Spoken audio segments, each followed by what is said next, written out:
Bienvenido, bienvenida a este curso de milagros, una herramienta maravillosa que ayuda a practicar el perdón y a encontrar este estado de amor en el que ya fuimos creados y que hemos olvidado. Este es un curso que nos ayuda a deshacer una forma de pensar que hemos fabricado en base a todo nuestro pasado, a nuestras memorias, a nuestras experiencias, y que nos ha servido a muchos para comenzar a vivir la vida para la cual fuimos creados, que es vivir en la dicha y en la plenitud, mientras estemos aquí, en este sueño de cuerpos. Esa es nuestra misión. Nuestra misión es recordarnos, despertarnos y hacer honor a la vida a la que elegimos venir para recordar. Así que gracias por estar aquí. Vamos a ir presentando el audiolibro por capítulos y por sesión. La idea es que podamos hacerlo de forma meditativa e integrando el cuerpo físico para ir abriendo un campo más amplio y más limpio para la escucha de estas enseñanzas hermosas. Mas hoy voy a entrar directamente en el prefacio, en cómo se originó, que es leyendo las primeras hojas del libro. Prefacio. Este prefacio se escribió en 1977 como respuesta a las muchas solicitudes recibidas para que se incluyera una introducción a un curso de milagros. Las primeras dos partes de este prefacio, cómo se originó y qué es, las escribió la misma Helen Schucman. La última parte fue escrita mediante el proceso de dictado interno descrito más adelante. ¿Cómo se originó? Un curso de milagros dio comienzo con la súbita decisión de dos personas de colaborar en el logro de un objetivo común. Esas dos personas fueron Helen Schucman y William Thetford, catedráticos de Psicología Médica de la Facultad de Medicina y Cirugía de la Universidad de Columbia en la ciudad de Nueva York. No es realmente importante quiénes fueron esas personas, excepto que lo ocurrido muestra que con Dios todo es posible. A ambos se les podía haber calificado de todo menos de personas espirituales. La relación entre ellos era difícil, a menudo tensa, y a ambos les preocupaba en gran medida su reputación y aceptación, tanto a nivel personal como profesional. Sus vidas, que en su mayor parte estaban regidas por valores mundanos, apenas coincidían con lo que el curso postula. He aquí cómo Helen, la persona que recibió el material, se describe a sí misma. Psicóloga, educadora, intelectualmente conservadora y de ideología atea. Estaba trabajando en una institución académica de gran prestigio, cuando de repente ocurrió algo que precipitó una cadena de acontecimientos que yo jamás habría podido predecir. El jefe de mi departamento anunció inesperadamente que estaba cansado de los sentimientos de ira y agresividad que nuestras actitudes reflejaban y concluyó diciendo: «Tiene que haber otro camino». Como si hubiera estado esperando esa señal, accedí a ayudarle a encontrarlo. Al parecer, este curso es ese otro camino.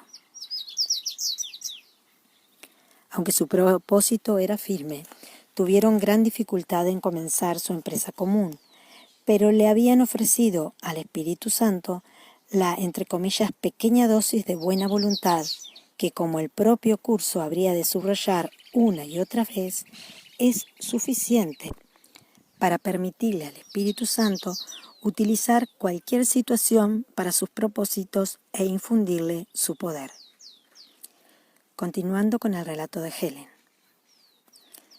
3 sorprendentes meses precedieron al inicio de la redacción en sí, durante los cuales Bill me sugirió que anotara los sueños de elevado simbolismo que estaba teniendo, así como las extrañas imágenes que me asediaban.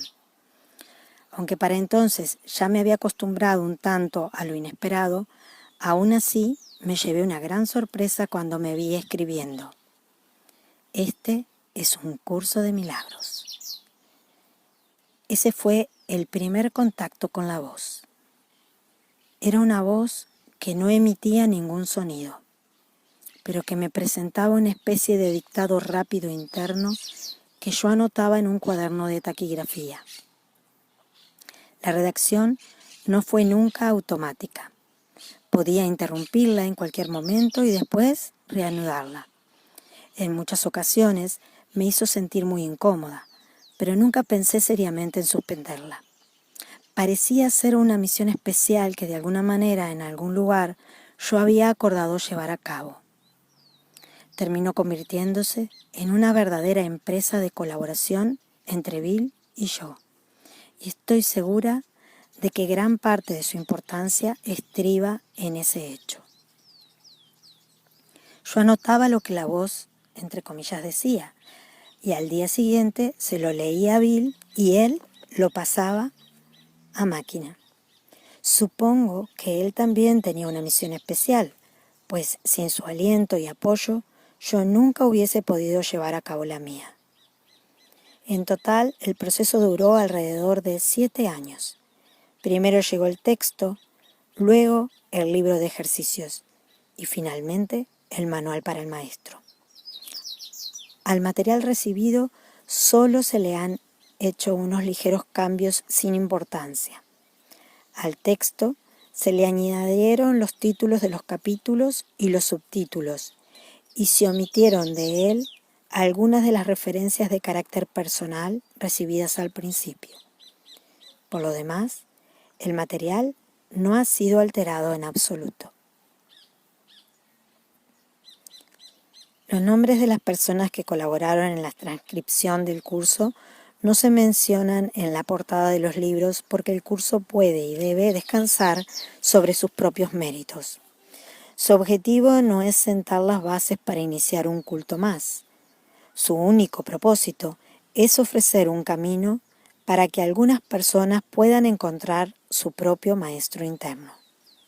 Su único propósito es ofrecer un camino para que algunas personas puedan encontrar su propio maestro interno.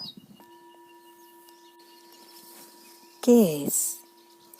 Como el título indica, el curso está organizado de principio a fin como un recurso de enseñanza. Se compone de 3 libros. El texto, que tiene 754 páginas, el libro de ejercicios, con 522, y el manual para el maestro, que consta de 100. El orden que el estudiante debe seguir al usar los libros y la manera de estudiarlos depende en cada caso de sus necesidades y preferencias personales. El programa de estudios que el curso propone se planeó meticulosamente y se explica paso a paso tanto en el orden práctico como en el teórico. El curso pone más énfasis en la aplicación práctica que en la teoría, y más en la experiencia que en la teología.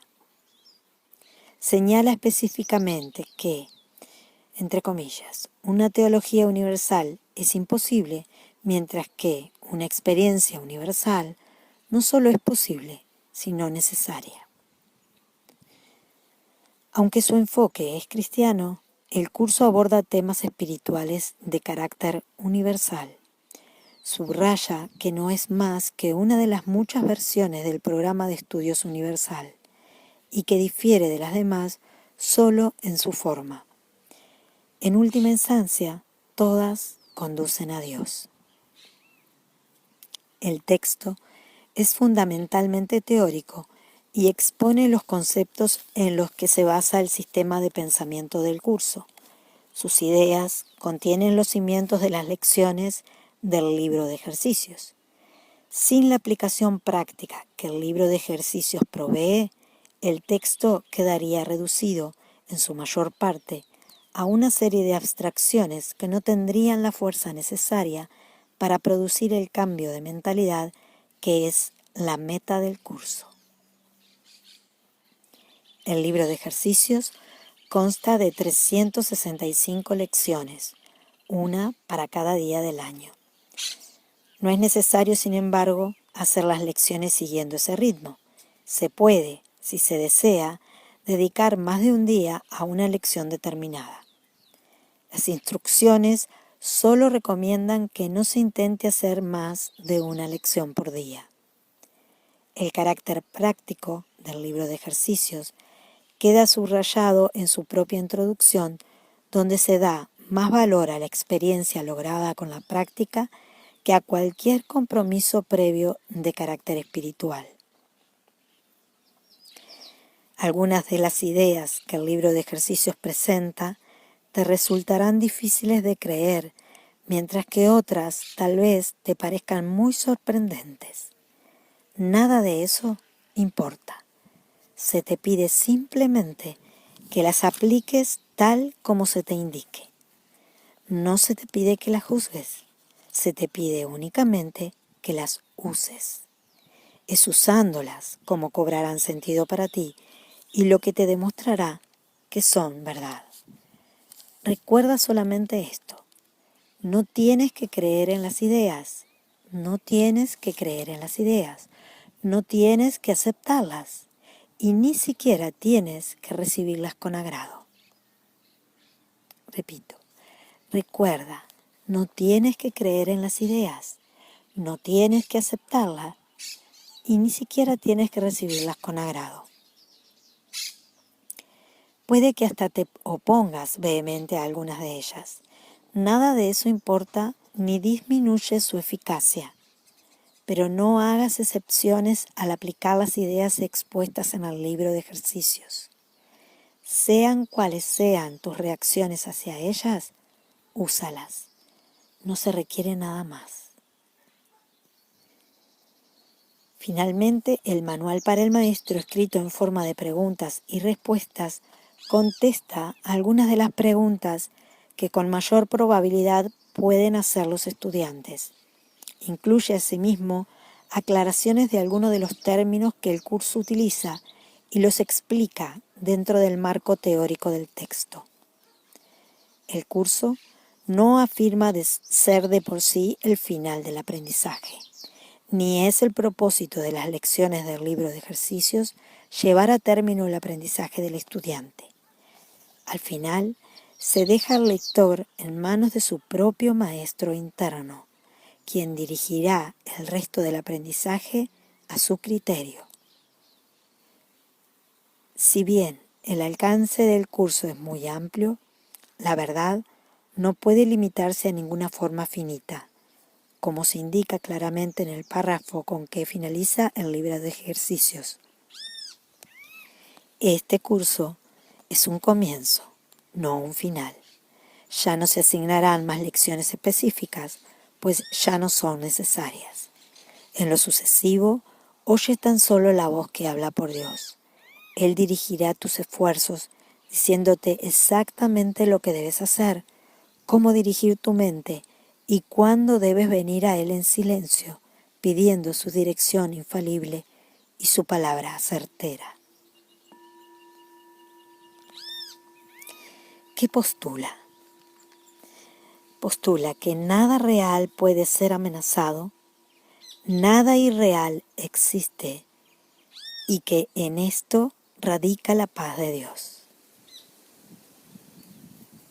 Nada real puede ser amenazado, nada irreal existe, en esto radica la paz de Dios. Así comienza un curso de milagros, el cual establece una clara distinción entre lo real y lo irreal, entre el conocimiento y la percepción. El conocimiento es la verdad y está regido por una sola ley, la ley del amor o Dios. La verdad es inalterable, es eterna y es inequívoca. Es posible no reconocerla, pero es imposible cambiarla. Esto es así con respecto a todo lo que Dios creó, y solo lo que Él creó es real. La verdad está más allá del aprendizaje porque está más allá del tiempo y de todo proceso. No tiene opuestos, ni principio, ni fin. Simplemente es. El mundo de la percepción, por otra parte, es el mundo del tiempo, de los cambios, de los comienzos y de los finales. Se basa en interpretaciones, no en hechos. Es un mundo de nacimientos y muertes, basado en nuestra creencia en la escasez, en la pérdida, en la separación y en la muerte. Es un mundo que aprendemos en vez de algo que se nos da. Es selectivo en cuanto al énfasis perceptual, inestable en su modo de operar e inexacto en sus interpretaciones. Del conocimiento y de la percepción surgen dos sistemas de pensamiento distintos que se oponen entre sí en todo.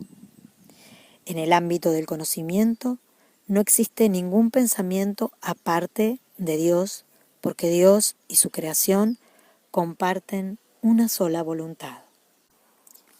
El mundo de la percepción, por otra parte, se basa en la creencia en opuestos, en voluntades separadas y en el perpetuo conflicto que existe entre ellas y Dios. Lo que la percepción ve y oye parece real porque solo admite en la conciencia aquello que concuerda con los deseos del perceptor. Esto da lugar a un mundo de ilusiones, mundo que es necesario defender sin descanso precisamente porque no es real. Una vez que alguien queda atrapado en el mundo de la percepción, queda atrapado en un sueño. No puede escapar sin ayuda, porque todo lo que sus sentidos le muestran da fe de la realidad del sueño. Dios nos ha dado la respuesta, el único medio de escape, el verdadero ayudante. La función de su voz, su Espíritu Santo, es mediar entre los dos mundos. El Espíritu Santo puede hacer eso porque si bien por una parte conoce la verdad, reconoce también nuestras ilusiones, aunque no cree en ellas. El objetivo del Espíritu Santo es ayudarnos a escapar del mundo de los sueños, enseñándonos cómo cambiar nuestra manera de pensar y cómo corregir nuestros errores. El perdón es el recurso de aprendizaje excelso que el Espíritu Santo utiliza para llevar a cabo ese cambio en nuestra manera de pensar. El curso, no obstante, ofrece su propia definición de lo que en realidad es el perdón, así como también de lo que es el mundo. El mundo que vemos refleja simplemente nuestro marco de referencia interno, las ideas predominantes, los deseos y las emociones que albergan nuestras mentes. Entre comillas, la proyección da lugar a la percepción. Primero miramos en nuestro interior y decidimos qué clase de mundo queremos ver. Luego proyectamos ese mundo afuera y hacemos que sea real para nosotros tal como lo vemos. Hacemos que sea real mediante las interpretaciones que hacemos de lo que estamos viendo. Si nos valemos de la percepción para justificar nuestros propios errores, nuestra ira, nuestros impulsos agresivos, nuestra falta de amor en cualquier forma que se manifieste, veremos un mundo lleno de maldad, destrucción, malicia, envidia y desesperación. Tenemos que aprender a perdonar todo esto, no porque al hacerlo seamos buenos o caritativos, sino porque lo que vemos no es real. Hemos distorsionado el mundo con nuestras absurdas defensas y por lo tanto estamos viendo lo que no está ahí. A medida que aprendamos a reconocer nuestros errores de percepción, aprenderemos también a pasarlos por alto, es decir, a perdonarlos. Al mismo tiempo, nos perdonaremos al mirar más allá de los conceptos distorsionados que tenemos de nosotros mismos y ver el ser que Dios creó en nosotros como nosotros. El pecado se define como una falta de amor, puesto que lo único que existe es el amor. Para el Espíritu Santo, el pecado no es otra cosa que un error que necesita corrección en vez de algo perverso que merece castigo. Nuestra sensación de ser inadecuados, débiles y de estar incompletos procede del gran valor que le hemos otorgado al principio de la escasez, el cual rige al mundo de las ilusiones. Desde este punto de vista, buscamos en otros lo que consideramos que nos falta a nosotros. Amamos a otro con el objeto de ver qué podemos sacar de él. De hecho, a esto es a lo que en el mundo de los sueños se le llama amor. No puede haber mayor error que ese, pues el amor es incapaz de exigir nada.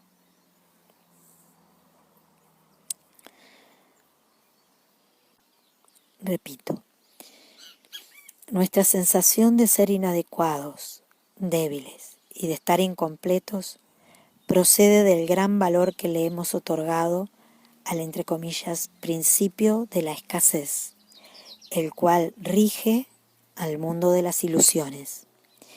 Y desde este punto de vista buscamos en otros lo que consideramos que nos falta a nosotros. Y entre comillas amamos a otro con el objeto de ver qué podemos sacar de él. De hecho, a esto es a lo que en el mundo de los sueños se le llama amor. Y no puede haber mayor error que ese, pues el amor es incapaz de exigir nada.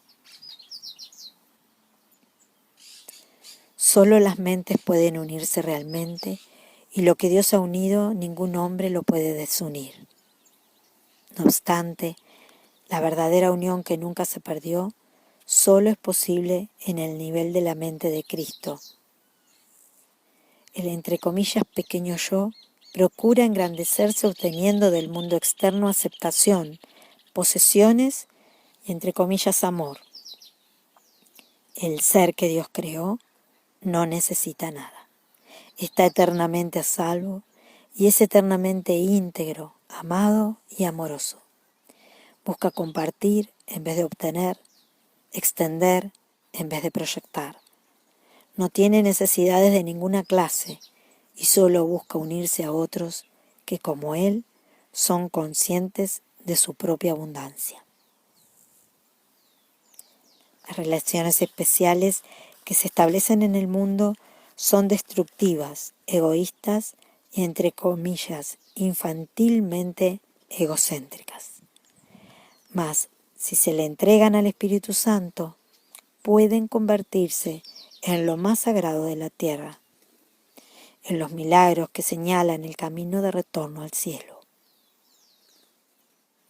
El mundo utiliza las relaciones especiales como el último recurso en favor de la exclusión y como una prueba de la realidad de la separación. El Espíritu Santo las transforma en perfectas lecciones de perdón y las utiliza como un medio para despertarnos del sueño. Cada una representa una oportunidad de sanar nuestras percepciones y de corregir nuestros errores. Cada relación es una oportunidad de sanar nuestras percepciones y de corregir nuestros errores. Cada una es una nueva oportunidad de perdonarnos a nosotros mismos, perdonando a otros. Y cada una viene a ser una invitación más al Espíritu Santo y al recuerdo de Dios. La percepción es una función del cuerpo y por lo tanto supone una limitación de la conciencia. La percepción ve a través de los ojos del cuerpo y oye a través de sus oídos. Produce las limitadas reacciones que éste tiene. El cuerpo aparenta ser en gran medida automotivado e independiente, mas en realidad solo responde a las intenciones de la mente. Repito, el cuerpo aparenta ser en gran medida automotivado e independiente, mas en realidad solo responde a las intenciones de la mente. Si la mente lo utiliza para atacar, sea la forma que sea, el cuerpo se convierte en la víctima de la enfermedad, la vejez y la decrepitud. Si la mente, en cambio, acepta el propósito del Espíritu Santo, el cuerpo se convierte en un medio eficaz de comunicación con otros, invulnerable mientras se le necesite, que luego sencillamente se descarta cuando deja de ser necesario. Repito, si la mente utiliza el cuerpo para atacar, sea la forma que sea, el cuerpo se convierte en la víctima de la enfermedad, la vejez y la decrepitud. Si la mente, en cambio, acepta el propósito del Espíritu Santo, el cuerpo se convierte en un medio eficaz de comunicación con otros, invulnerable mientras se le necesite, que luego, sencillamente, se descarta cuando deja de ser necesario. De por sí el cuerpo es neutro, como lo es todo en el mundo de la percepción. Utilizarlo para los objetivos del ego o para los del Espíritu Santo depende enteramente de lo que la mente elija. Lo opuesto a ver con los ojos del cuerpo es la visión de Cristo, la cual refleja fortaleza en vez de debilidad, unidad en vez de separación y amor en vez de miedo. Lo opuesto a oír con los oídos del cuerpo es la comunicación a través de la voz que habla en favor de Dios, el Espíritu Santo, el cual mora en cada uno de nosotros. Su voz nos parece distante y difícil de oír porque el ego, que habla en favor del yo falso y separado, parece hablar en voz a gritos. Sin embargo, es todo lo contrario. El Espíritu Santo habla con una claridad inequívoca y ejerce una atracción irresistible. Nadie puede ser sordo a sus mensajes de liberación y esperanza, a no ser que elija identificarse con el cuerpo. Ni nadie puede dejar de aceptar jubilosamente la visión de Cristo a cambio de la miserable imagen que tiene de sí mismo. La visión de Cristo es el don del Espíritu Santo, la alternativa que Dios nos ha dado contra la ilusión de la separación, la creencia en la realidad del pecado, la culpabilidad y la muerte. Es la única corrección para todos los errores de percepción. La reconciliación de los aparentes opuestos en los que se basa este mundo. Su benévola luz muestra todas las cosas desde otro punto de vista, reflejando el sistema de pensamiento que resulta del conocimiento y haciendo que el retorno a Dios no solo sea posible, sino inevitable. Lo que antes se consideraba una injusticia que alguien cometió contra otro, se convierte ahora en una petición de ayuda y de unión. El pecado, la enfermedad y el ataque se consideran ahora percepciones falsas que claman por el remedio que procede de la ternura y del amor. Las defensas se abandonan porque donde no hay ataque, no hay necesidad de ellas. Las necesidades de nuestros hermanos se vuelven las nuestras, porque son nuestros compañeros en la jornada de regreso a Dios. Sin nosotros, ellos perderían el rumbo. Sin ellos, nosotros jamás podríamos encontrar el nuestro. El perdón es algo desconocido en el cielo, donde es inconcebible que se pudiese necesitar. Mas en este mundo, no obstante, el perdón es una corrección necesaria para todos los errores que hemos cometido. Perdonar a otros es la única manera en que nosotros mismos podemos ser perdonados, ya que refleja la ley celestial según la cual dar es lo mismo que recibir. El cielo es el estado natural de todos los hijos de Dios, tal como Él los creó.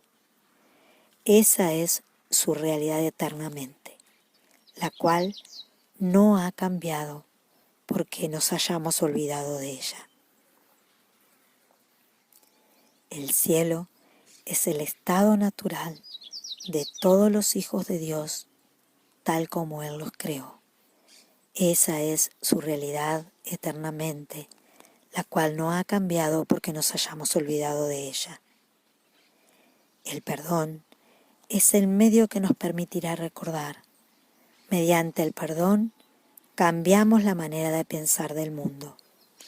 El mundo perdonado se convierte en el umbral del cielo, porque mediante su misericordia podemos finalmente perdonarnos a nosotros mismos. Al no mantener a nadie prisionero de la culpabilidad, nos liberamos. Al reconocer a Cristo en todos nuestros hermanos, reconocemos su presencia en nosotros mismos. Al olvidar todas nuestras percepciones erróneas y al no permitir que nada del pasado nos detenga, podemos recordar a Dios. El aprendizaje no nos puede llevar más allá. Cuando estemos listos, Dios mismo dará el último paso que nos conducirá de regreso a Él.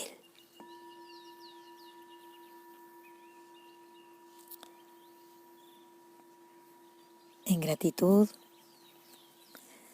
nos quedamos aquí un poco, comenzando a entrenar esta escucha, pidiendo desde el día 1 que ocurra el milagro de que estas enseñanzas lleguen a nuestro corazón, se ordenen en nuestra mente y que esta luz, este Espíritu Santo nos guíe, nos comunique, nos ordene y nos ayude a sanar benevolentemente en este camino que estamos comenzando juntos. Un abrazo.